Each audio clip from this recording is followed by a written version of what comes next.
അപ്പോൾ കൊച്ചുകുട്ടി എന്ന് പറയുമ്പം അതിപ്പോഴും എനിക്ക് പിള്ളേരുടെ വാർത്ത കേൾക്കുമ്പോൾ എനിക്ക് ഭയങ്കര സങ്കടമാണ്. അപ്പോൾ ആ ഒരു അവസ്ഥ കണ്ടപ്പോൾ എനിക്ക് കൊടുക്കാൻ പറ്റുമോ എന്നുള്ള ഒരു ഇത് ഉറപ്പൊന്നും ഉണ്ടായിരുന്നില്ല. പക്ഷെ കൊടുക്കണം എന്ന് തന്നെ എൻ്റെ മനസ്സിലുണ്ടായിരുന്നു. അപ്പോൾ എനിക്കൊരു നിമിഷം പോലും ചിന്തിക്കേണ്ട ഒരു സമയം ഉണ്ടായിരുന്നില്ല. കാരണം എനിക്ക് ഒരുപാട് ഇങ്ങനെ ആലോചിച്ച് കൊടുക്കണോ വേണ്ടി അങ്ങനെയൊന്നുമല്ല. അവളെ കണ്ട് ഇങ്ങനെ ആണെന്ന് പറഞ്ഞപ്പോൾ കൊടുക്കണം എന്നങ്ങ് എൻ്റെ മനസ്സിൽ തീരുമാനം വന്നതാണ്. അപ്പം ഞാൻ ഇങ്ങനെ പറയുമ്പോൾ ടീച്ചർ നിരുത്സാഹപ്പെടുത്താൻ നോക്കിയെങ്കിലും ഞാനതിൽ ഉറച്ചു നിന്നു. നമസ്കാരം. ദൈവത്തെ പോലെ കാണുന്ന ചില മനുഷ്യരുണ്ട്. പ്രത്യേകിച്ച് എന്തെങ്കിലും ഒരു ഹെൽത്ത് ഇഷ്യൂ ഒക്കെ വരുമ്പോൾ നമ്മൾ പ്രതീക്ഷിക്കാത്ത ഭാഗത്തു നിന്ന് വരുന്ന ഒരു സഹായം. അത്തരത്തില് ഒരു 11 മാസം പ്രായമുള്ള ഒരു കുഞ്ഞിന് സ്വന്തം ലിവർ സമ്മാനിച്ച ഒരു സ്ത്രീയുണ്ട്. ഇന്ന് അവർ ഒരുപാട് കഷ്ടതകളിലൂടെയാണ് കഴിഞ്ഞു പോകുന്നത്.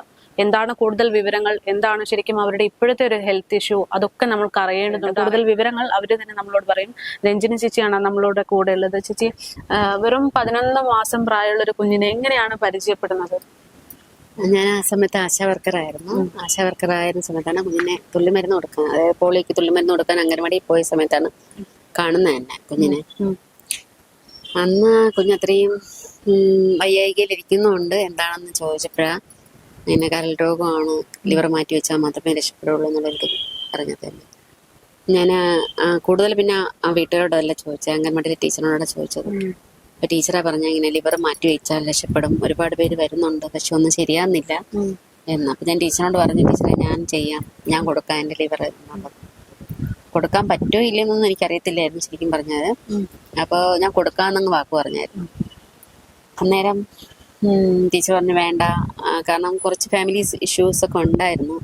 അപ്പോൾ അത് അങ്ങനെ സർജറി ചെയ്ത് കിടക്കുമ്പോൾ ആരും നോക്കത്തില്ല, സാമ്പത്തികമായിട്ടും എനിക്കില്ല കാശ്, ഒരാളെ നിർത്തി നോക്കാനുള്ള സാമ്പത്തികമൊന്നും ഇല്ല. അപ്പോൾ ടീച്ചർ പറഞ്ഞു വേണ്ട, അത് ബുദ്ധിമുട്ടാണ്, ആരും നോക്കാനില്ല, സാമ്പത്തികം ഇല്ല, അത് ബുദ്ധിമുട്ടാണ്. അപ്പോൾ ഞാൻ പറഞ്ഞു ഇല്ല കുഴപ്പമില്ല ടീച്ചറെ, ഞാൻ കൊടുക്കാം, ടീച്ചർ ഒന്ന് അവരോട് ചോദിച്ചു നോക്കുമോ എന്ന് ചോദിച്ചു. അപ്പോൾ ടീച്ചർ പറഞ്ഞു ടീച്ചർ ഒരുപാട് എന്നെ വേണ്ട ചെയ്യണ്ട എന്ന് പറഞ്ഞെങ്കിലും എനിക്കെന്തോ അത് കൊടുക്കണം, കാരണം അവളെ അവസ്ഥ കണ്ടപ്പോൾ എനിക്ക് അങ്ങനെ ചെയ്യാനാണ് തോന്നിയത് ശരിക്കും പറഞ്ഞു. ആ നിമിഷം ചേച്ചിക്ക് അങ്ങനെ ഒരു കാര്യം തോന്നാനുള്ള ഒരു റീസൺ എന്തായിരുന്നു? അറിയില്ല, കാരണം എൻ്റെ ഫാമിലിയിൽ തന്നെ ഒരുപാട് ബുദ്ധിമുട്ടുകൾ അനുഭവിക്കുന്ന, അതായത് സഹോദരങ്ങൾക്ക് തന്നെ ട്രെയിൻ ആക്സിഡന്റ് കൈയൊക്കെ പോയിട്ട് ബുദ്ധിമുട്ടുണ്ട്. അപ്പോൾ അങ്ങനെയൊക്കെ ഉള്ളതുകൊണ്ടായിരിക്കാം. പിന്നെ ചിലപ്പോൾ എനിക്ക് ആ കുഞ്ഞിൻ്റെ അവസ്ഥ കണ്ടുകൊണ്ടായിരിക്കാം. കുഞ്ഞുങ്ങളെ എനിക്ക് ഭയങ്കര ഇഷ്ടമാണ് പൊതുവെ, അവർക്ക്. അപ്പം അതുകൊണ്ടായിരിക്കാം, എന്താണെന്ന് എനിക്കറിയില്ല. കാരണം നമ്മളിപ്പോൾ എൻ്റെ ഇളയവനായിരുന്നാലും ശരി, അവനെ ട്രെയിൻ ആക്സിഡന്റിൽ കൈയും കാലും ഫ്രാക്ചറാണ്. വലത് കൈ പൂർണ്ണമായിട്ടില്ല, ഇടത് കാല് ഫ്രാക്ചറുമാണ്. അപ്പോൾ വലത് കാലം തോന്നും. അപ്പോൾ പുള്ളിക്കാരനെ ഞാൻ ഹോസ്പിറ്റലിൽ 2 വർഷത്തോളം കൊണ്ടു നടന്നതാണ്.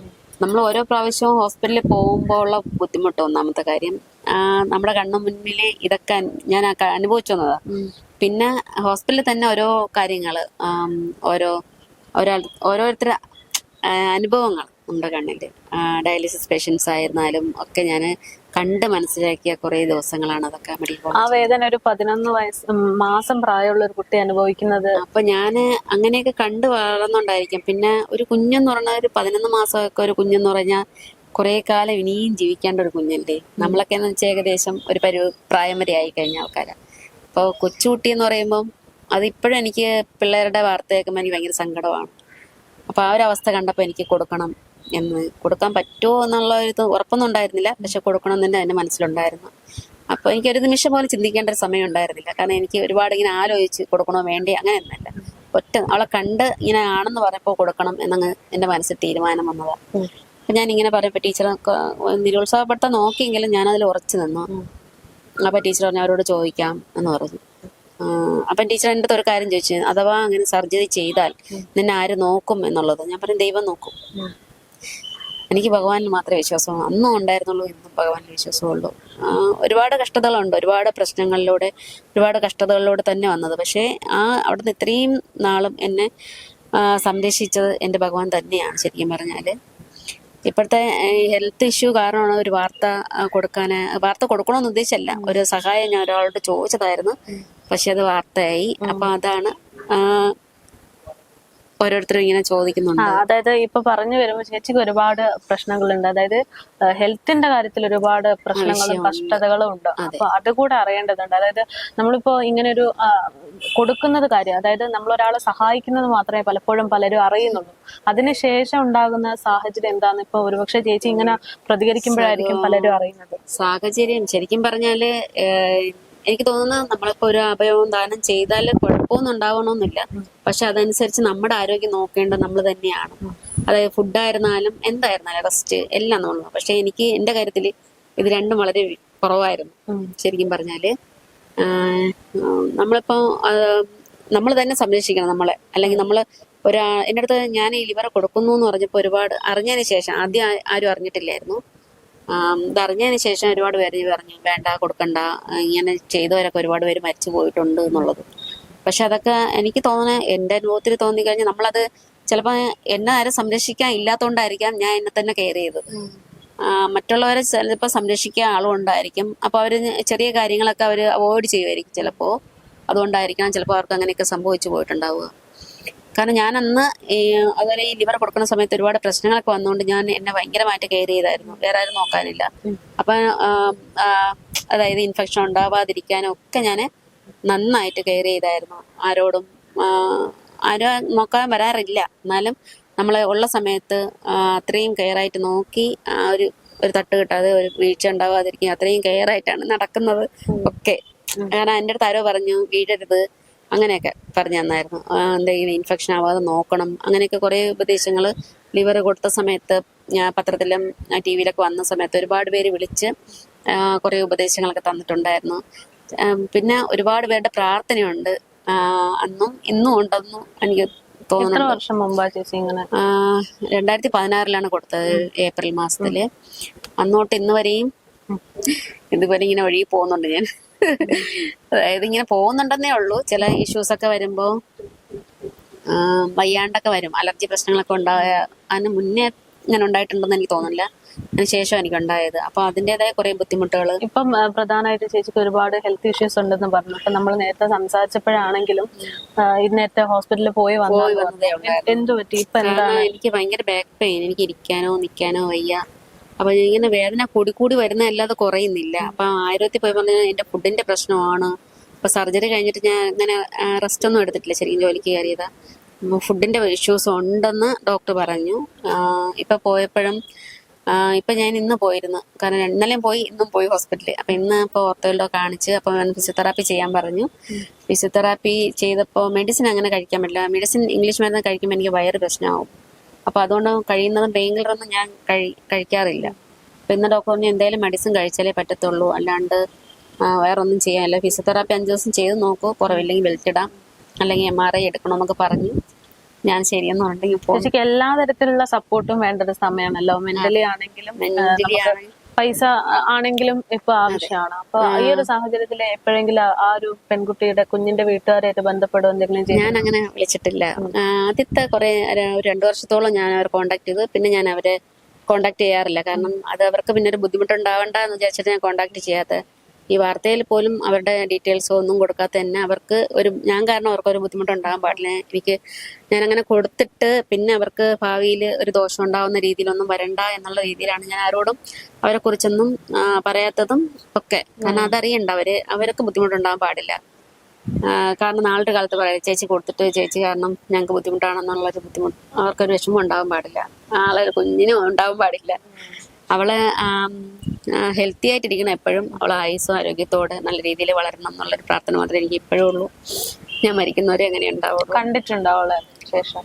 അതിനുശേഷം ഞാൻ കണ്ടിട്ടില്ല. തോന്നിയിട്ടുണ്ടോ എപ്പോഴെങ്കിലും കാണാൻ? ഇടയ്ക്കൊക്കെ മനസ്സിൽ തോന്നും, പിന്നെ വിചാരിക്കും വേണ്ട നമ്മള്. കാരണം ഞാൻ അങ്ങനെ അവർക്കൊരു ബുദ്ധിമുട്ടുണ്ടാക്കണ്ട എന്നുള്ള രീതിയിലാണ് ഞാൻ പിന്നെ മാറിയുന്നത്. ഒരു പ്രാവശ്യം പിന്നെ കണ്ടു കഴിഞ്ഞാൽ പിന്നെ വീണ്ടും നമുക്ക് തോന്നില്ലേ, കാണണമെന്ന് തോന്നത്തില്ലേ. അപ്പൊ അത് വേണ്ട. പിന്നെ എന്തായാലും എവിടെ നിന്നാലും അവൾ സന്തോഷമായിട്ടിരിക്കുന്നുണ്ട്. അവള് ഹെൽത്തി ആയിരിക്കാം.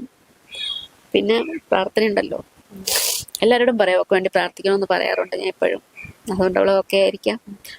നമ്മളെ കാര്യത്തിലേക്ക് ഇപ്പൊ വരുമ്പോ ചേച്ചി എങ്ങനെയാണ് വീട് മെയിനായിട്ട് തന്നെ ഞാൻ ഒരു ഹെൽപ്പ് ഒരു ആന്റിയോട് ചോദിച്ചതാ.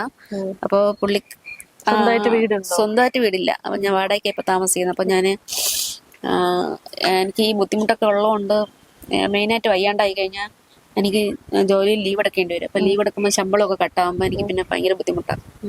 കുറച്ച് ബാധ്യതകളുണ്ട്, വാടക മാത്രമല്ല കുറച്ച് ബാധ്യതയുണ്ട്. അപ്പം ഞാൻ അതുകൊണ്ട് ഒരാളടുത്ത് ഹെൽപ്പ് ചോദിച്ചു. ലൈഫിൽ നിന്ന് എനിക്ക് സ്ഥലം കിട്ടിയായിരുന്നു, ഒരു പേസ്മെന്റ് കെട്ടി കഴിഞ്ഞപ്പോഴേക്കും അടുത്ത മുന്നോട്ട് പോകാൻ ഭയങ്കര ബുദ്ധിമുട്ടാണ് എനിക്ക്. കാരണം അടുത്ത സാധനം ഇറക്കി കെട്ടാനൊന്നും പറ്റുന്നില്ല എനിക്ക്. അപ്പം ഞാൻ അതിൻ്റെ പേരിൽ ഒരു ഹെൽപ്പ് ചെയ്യും, ആരോടെങ്കിലും സ്പോൺസർ ഒപ്പിച്ച് തരുമോ എന്ന് ചോദിച്ചിട്ടാണ് വിളിച്ചത്. അപ്പം ആൻറ്റി പറഞ്ഞ് മന്ത്രിമാരുടെ അടുത്ത് പറയാമെന്ന് വെച്ചാൽ ലൈഫ് ആയതുകൊണ്ട് കിട്ടത്തില്ല പൈസ, ഇനി വേറെ ഒന്നും കിട്ടാൻ ചാൻസ് ഇല്ല. പിന്നെ വേറെ ഒരാളുടെ മുഖാന്തരം വേറെ ഒരു സ്ഥലത്ത് ഇതുപോലെ ഒരു ട്രസ്റ്റിൻ്റെ ഇതിൽ വിളിച്ച് ചോദിച്ചിരുന്നു. അപ്പം അവരും പറഞ്ഞത് ലൈഫല്ലേ ചേച്ചി, അപ്പം അത് കിട്ടാൻ ലൈഫിലുള്ളവർക്ക് കൊടുക്കത്തില്ല എന്നാണ് പറഞ്ഞത്. വേറെ എന്തെങ്കിലും വഴിയുണ്ടോ നോക്കട്ടെ, ഉണ്ടെങ്കിൽ പറയാമെന്ന് പറഞ്ഞു. പിന്നെ അത് കഴിഞ്ഞിട്ട് ഞാൻ ഈ അമ്മയോട് പറഞ്ഞപ്പോഴാണ് ഇങ്ങനെ പത്രത്തിൽ ഒരു കൊടുക്കാം എന്നൊരു ഇത് വന്നത്. എനിക്ക് വീട് ആയിക്കഴിഞ്ഞാൽ എനിക്ക് പ്രശ്നമില്ല. വലിയ വീടൊന്നുമല്ല, ഒരു കുഞ്ഞു വീടാണ്. കാരണം ഒരു മുറി ഒരു അടുക്കളയും ഒക്കെ ഉള്ളൊരു കുഞ്ഞു വീട്, ചെറിയ ഒരു സിറ്റ് ഔട്ടൊക്കെ ചേർന്നിട്ടൊരു വീട്. അപ്പം ഞാൻ ഇപ്പം ആൻറ്റിന് തോന്നുന്നു 500 സ്ക്വയർ ഫീറ്റിനകത്തേ ഉള്ളൂ ആൻറ്റി, എനിക്ക് ആരെങ്കിലും സ്പോൺസർ ഒപ്പിച്ചൊരു കുറച്ച് കല്ലിരിപ്പുണ്ട്. അപ്പോൾ ചുടുകല്ല് എനിക്ക് പൊങ്കാലക്കല്ല് കിട്ടിയതാണ്. അപ്പോൾ അതിന് ബാലൻസ് കൂടെ ആരെങ്കിലും വാങ്ങിച്ചു തരികയോ അതിനുള്ള എന്തെങ്കിലും വഴി കാണിച്ചു തരിക. പിന്നെ വീടിന് ആവശ്യമായ സാധനങ്ങളുണ്ടല്ലോ, കമ്പി, മണ്ണ്, അങ്ങനെയൊക്കെ ഉള്ളതൊക്കെ ആരെങ്കിലുമൊക്കെ സ്പോൺസർ ചെയ്യാനുണ്ടായിരുന്നാൽ എനിക്ക് കുറച്ച് എളുപ്പമായിരുന്നു. അതൊക്കെ സാധനങ്ങൾ സൈറ്റിൽ കിട്ടിക്കഴിഞ്ഞാൽ എങ്ങനെയെങ്കിലും വീട് കെട്ടിപ്പൊക്കാം എനിക്ക് എന്ന് പറഞ്ഞിട്ടാണ്. അപ്പം ആൻറ്റി പറഞ്ഞ വാർത്ത കൊടുത്തു നോക്കാം എന്ന് പറഞ്ഞിട്ടാണ് കേരളമതിയിൽ വാർത്ത വന്നത് തന്നെ.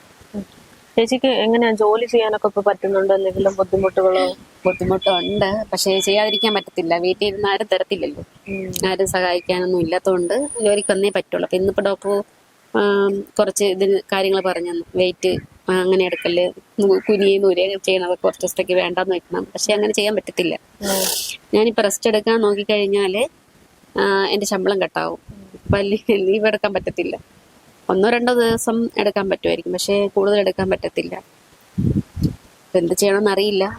ഞാനും അങ്ങനെ എന്ത് ചെയ്യണമെന്ന് അറിയാത്തുള്ള ഒരു ഇതിൽ ഇന്ന് ഡോക്ടറും കൂടെ പറഞ്ഞപ്പോഴേക്കും എനിക്ക് കുറച്ചും കൂടെ ഒരു വിഷമമായി. കാരണം ഞാൻ എന്താ ചെയ്യേണ്ടതെന്ന് അറിയില്ല.